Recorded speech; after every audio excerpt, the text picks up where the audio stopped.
اعوذ باللہ من الشیطان الرجیم بسم اللہ الرحمن الرحیم وبہ نستعین وصلی اللہ علی سیدنا محمد واہل بیتہ الطیبین الطاہرین اللہم صلی علی محمد وآل محمد وعجل فرجہم۔ یہ شہید برونسی کی کتاب کا تیسرا چیپٹر ہے۔ پچھلے چیپٹر میں ہم نے یہاں تک بات کی تھی کہ وہ حاملہ تھی اور وہ اپنے ماں کے گھر تھی اور انہیں درد ہونے لگا تھا۔ بات آگے بڑھتی ہے اور وہ کہتی ہے کہ میں حاملہ تھی، میرے ماں باپ بھی اب مستقل طور پر شہر میں رہنے لگے تھے۔ ایک دن میں اپنے مائکے میں تھی کہ اچانک مجھے زوروں سے درد ہونے لگا۔ رمضان کا مہینہ تھا اور مغرب کا وقت تھا۔ عبدالحسین گھر پر بھی نہیں تھے، وہ فوراً ٹیکسی لے کر آ گئے۔ میری ماں نے ان سے پوچھا کیا ارادہ ہے، تو انہوں نے جواب دیا میں چاہتا ہوں میرے بچے میرے گھر میں پیدا ہو، آپ لوگ گھر پہنچیں، میں دائی کو لے کر آتا ہوں۔ گاؤں کی ایک خاتون بھی ہمارے ساتھ تھی، تو ہم تینوں ٹیکسی میں سوار ہو گئے اور گھر کی طرف روانہ ہو گئے، اور عبدالحسین اپنی بائک پر دائی کو بلانے کے لیے چلے گئے۔ ہم گھر پہنچ گئے اور میری تکلیف بڑھتی ہی جا رہی تھی۔ میں دل ہی دل میں دعا کر رہی تھی کہ دائی جلد آ جائے۔ ماں کی آنکھوں سے بھی اضطراب اور پریشانی جھلک رہی تھی۔ انہیں ایک پل بھی آرام نہیں تھا۔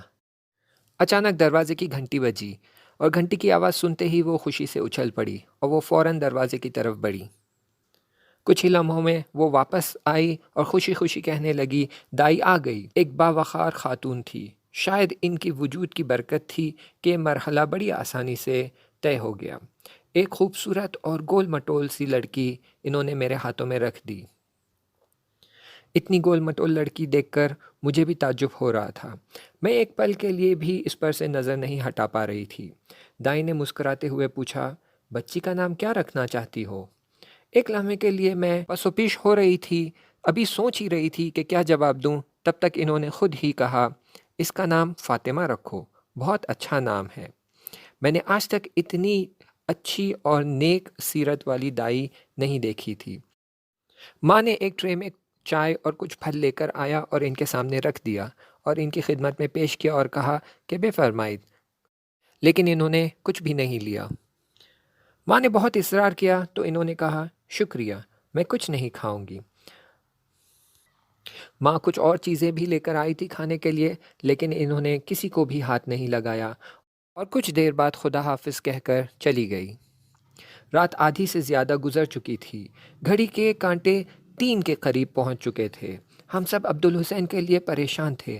ماں بار بار یہی کہہ رہی تھی انسان اتنا لاپرواہ کیسے ہو سکتا ہے، لیکن مجھے فکر ہو رہی تھی کہ کہیں وہ کسی پریشانی میں پھنس نہ گئے ہو۔ آخرکار 3 بجنے کے قریب دروازہ کھٹکھٹانے کی آواز آنے لگی۔ میں نے کہا ضرور وہی ہے۔ ماں دروازہ کھولنے گئی، عبدالحسین تھے۔ ماں نے آپ کو گھر میں آنے کا موقع بھی نہیں دیا، دروازے پر ہی وہیں سے ڈانٹنا شروع کر دیا۔ ان کی آواز سنائی دے رہی تھی بیٹا تم دائی کو بھیج کر خود غائب ہو گئے، تم نے سوچا تک نہیں کہ کوئی کام پڑ سکتا ہے، خدا نخواستہ کچھ ہو جاتا تو۔ کمرے میں پہنچنے تک وہ ان کو اسی طرح ڈانٹتی رہی۔ آخرکار عبدالحسین نے کہا دائی آ گئی نا، اب میری کیا ضرورت تھی؟ پھر انہوں نے ماں کو کچھ کہنے کا موقع نہیں دیا اور فوراً بچی کی طرف بڑھے۔ بچی کو اپنے آغوش میں اٹھایا، اپنی گود میں اٹھایا، پھر اچانک رونے لگے۔ وہ مسلسل آنسو بہا رہے تھے اور بچی کو اپنے سے الگ نہیں کر رہے تھے اور اسی طرح اسے گھورے جا رہے تھے۔ میں نے بڑی حیرت سے پوچھا آپ رو کیوں رہے ہیں؟ انہوں نے کوئی جواب نہیں دیا۔ ان کا گریہ کرنا مجھے غیر فطری لگا۔ پھر میں نے سوچا شاید خوشی کی وجہ سے رو رہے ہیں۔ جب انہیں کچھ سکون ملا تو میں نے کہا دائی نے کہا کہ ہم اس کا نام فاطمہ رکھیں۔ انہوں نے بہت اداس لہجے میں جواب دیا میرا بھی یہی ارادہ تھا، میں نے نیت کی تھی کہ اگر لڑکی ہوگی تو اس کا نام فاطمہ رکھوں گا۔ پھر میں نے کہا بہت تعجب کی بات ہے کہ ہم نے چائے، پھل اور دوسری چیزیں کھانے کی رکھی تھی، لیکن انہوں نے کسی کو بھی ہاتھ نہیں لگایا اور کچھ بھی نہیں کھایا۔ عبدالحسین نے بچی کو میری گود میں لٹا دیا۔ اس وقت وہ دوسری دنیا میں سیر کر رہے تھے۔ وہ اس پھول کی طرح ہو گئے تھے جو مرجھا گیا تھا۔ اس رات کے بعد ہمیشہ ان کی یہی حالت تھی۔ جب بھی بچی کو گود میں لیتے تو ہم سے چھپ کر گریا کرتے۔ میں جانتی تھی کہ ان کو جناب فاطمہ زہرا سلام اللہ علیہا سے بہت خاص لگاؤ ہے۔ میں سوچتی تھی کہ بچی کا نام فاطمہ ہے، شاید اس لیے اس پر نظر پڑتے ہی وہ شہزادی کی یاد میں رونے لگتے ہیں۔ فاطمہ کو دنیا میں آئے ہوئے 15 دن ہو چکے تھے اور اس کو نہلانے کے لیے دائی کی ضرورت تھی۔ میں نے دائی بلانے کے لیے عبدالحسین سے بہت اصرار کیا، لیکن وہ یہی کہتے رہے کہ بچے کو نہلانے میں دائی کا کیا کام ہے۔ آخرکار وہ نہیں گئے اور ہم نے بغیر دائی کے ہی بچی کو نہلایا۔ ایک دن میں گھر میں فاطمہ اور حسن کے ساتھ بیٹھی ہوئی تھی کہ اچانک عبدالحسین آ گئے اور کہنے لگے، تمہاری طبیعت تو ٹھیک ہے؟ میں نے کہا کیوں؟ تمہاری ماں کے گھر کے قریب میں نے ایک گھر کرائے پر لے لیا ہے۔ تو میں نے کہا لیکن یہ گھر تو ٹھیک ہے، کرایہ بھی نہیں دینا پڑ رہا ہے۔ تو انہوں نے کہا نہیں، یہ بچی بہت روتی ہے اور تم تنہا ہو، ماں کے گھر کے قریب رہنا زیادہ بہتر ہے۔ ایک لمحے کے لیے وہ رکے، پھر کہنے لگے اس بچی پر خاص دھیان دو۔ ہم اپنا سامان سمیٹنے لگے۔ مالک مکان کو جب پتہ چلا تو وہ بہت ناراض ہوا اور کہنے لگا کہ تم کیوں یہاں سے جانا چاہتے ہو؟ ہم تو کرایہ بھی تم سے نہیں لیتے۔ تو انہوں نے جواب دیا اب اس سے زیادہ آپ کے لیے پریشانی کا سبب نہیں بننا چاہتے ہیں۔ مالک مکان نے بہت اصرار کیا لیکن عبدالحسین نہیں مانے اور آخرکار ہم نے گھر بدل دیا۔ فاطمہ 9 مہینے کی ہو گئی تھی، لیکن دیکھنے میں وہ 2-3 سال کی بچی کی طرح لگتی تھی۔ دیکھنے والے یہی کہتے تھے ماشاء اللہ کتنی خوبصورت بچی ہے، اس کا چہرہ خوبصورت اور جذاب تھا۔ ایک بار عبدالحسین بچی کو گود میں لے کر رو رہے تھے اور اچانک میں وہاں آ پہنچی اور میں نے کہا آپ اس بچی کے لیے اتنا پریشان اور مضطرب کیوں ہیں؟ تو انہوں نے جواب دیا کوئی بات نہیں، اس کا نام فاطمہ ہے اس لیے میں اسے بہت چاہتا ہوں، اور ہاتھوں سے اپنے آنسو پونچھنے لگے۔ اس بچی میں کیا راز تھا مجھے نہیں معلوم، اس کی یاد اب بھی میرے ذہن میں باقی ہے، خاص کر اس کی زندگی کے آخری چند دن جب وہ بیمار ہو گئی تھی اور اس مریضی میں فوت کر گئی۔ انہوں نے اپنے ہاتھوں سے بچی کو نہلایا، اسے کفن دیا، پھر سپرد خاک کیا۔